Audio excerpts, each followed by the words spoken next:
my name is Ellie, and I'd like to welcome you to Corvallis, Oregon, my hometown. It's just about a mile that way. In fact, Corvallis, which means heart of the valley, is home to just about 60,000 people. It's a pretty cool place to be a kid. We have lots of parks, an aquatic center, and some awesome pizza restaurants and places to get gelato and ice cream. But there's lots more than that. So let's go see. Come on. For one thing, Corvallis is home to just about 20,000 students who go to Oregon State University. Maybe you've heard of it. And this is our courthouse. It was built over 100 years ago. You should see it at Christmas time. It's beautiful. And this is our public library. But now I am going to show you the most important part of our town. Come on. Welcome to Waterfront Park. It's a really fun place to hang out if you're a kid, big or little, especially when it gets hot in the summer. But you know what? This is the place where Corvallis' story starts and ends, right here on the banks of the Willamette River. So how did all this happen? Well, I'm glad you asked. Follow me.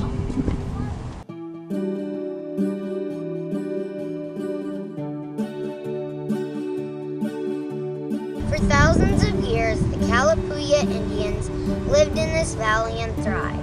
Then, about 150 years ago, the first European settlers came after spending 6 really tough months traveling from St. Louis over the Oregon Trail. This was the end of the trail. The first families had a pretty rough time. They got here in late October, just in time for the rain to start. Life was so hard that a lot of them died at an early age. Over the years, the town grew little by little to become what it is today. But in the beginning, everyone had one thing in common, and guess what that was? They were all homeless. Through the winter, the door is open at the shelter for the homeless men in Corvallis. Thanks to people like Alita, a woman you're going to meet, about 50 men stayed here on cold and rainy nights. It's also where my friends Elijah, DJ, and RJ taught me how to play the guitar. But then, because the money ran out, it had to close. When it closed, the men were back on the streets. Today, we have just about 250 homeless men, women, and children living in Corvallis. My dad and I call them the invisible citizens, but they aren't really. To us, they're our friends, and I'd like you to meet some of them. Come on. And these are some of the friends I made this winter. Howdy. Yeah! A lot of people have mythologies about homeless people. This woman sitting beside me has been working with this problem for a long time. Alita, what have you learned? This is a pamphlet I got. It's put out by the federal government, and it's for every county. They're trying to have every county make a plan to end homelessness in 10 years. It's got some really great stuff in it. One of the pages that I noticed when I was getting ready to talk to you was a snapshot of homelessness, and it talks about families and single people. But this piece is really cool. It says the main types of help that homeless single adults felt they needed were help finding a job, help finding affordable housing, and help paying for housing. But the major types of assistance that they received were clothing, transportation, and help with public benefits like food stamps and stuff. Only 7% reported receiving help finding housing. And one of the big things this whole thing talks about is that we have to have housing first.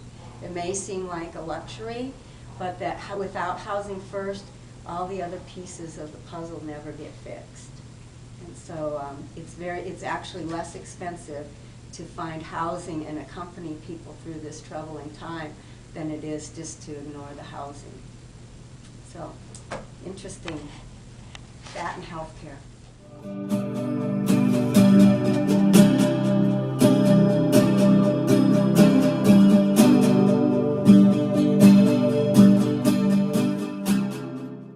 You know, I used to see the homeless people around town, and I always wondered, who are they? What are their stories? Then I got to volunteer at the men's shelter with my dad, and I learned a lot. One thing I learned is that each and every homeless person has their very own story. I learned that a lot of the homeless citizens have amazing talents and gifts. And one person who's been thinking about finding solutions to their problems is this guy, Mr. Charlie Tomlinson, my friend and the mayor of Corvallis. Charlie, what do you think we can do to help the homeless in our community? You know, Ellie, I think the first thing we can do is say hello, to recognize them, to be their friends, Yeah. to know that they're part of the citizens of Corvallis, and that we should not be afraid, or that we should always talk to them and learn more about them, and being friends. Most importantly, recognizing them and saying hello. Yeah. These are some of the people I've met at the shelter this winter. We would like to play some music for you.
Wasn't that great? I sure have learned a lot from my homeless friends. I hope you did too.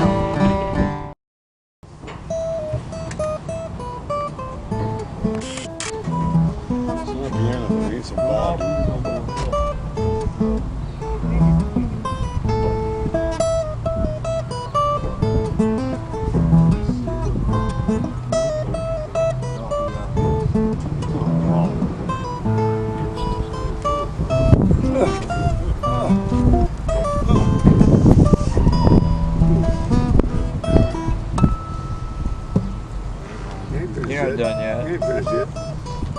There you go.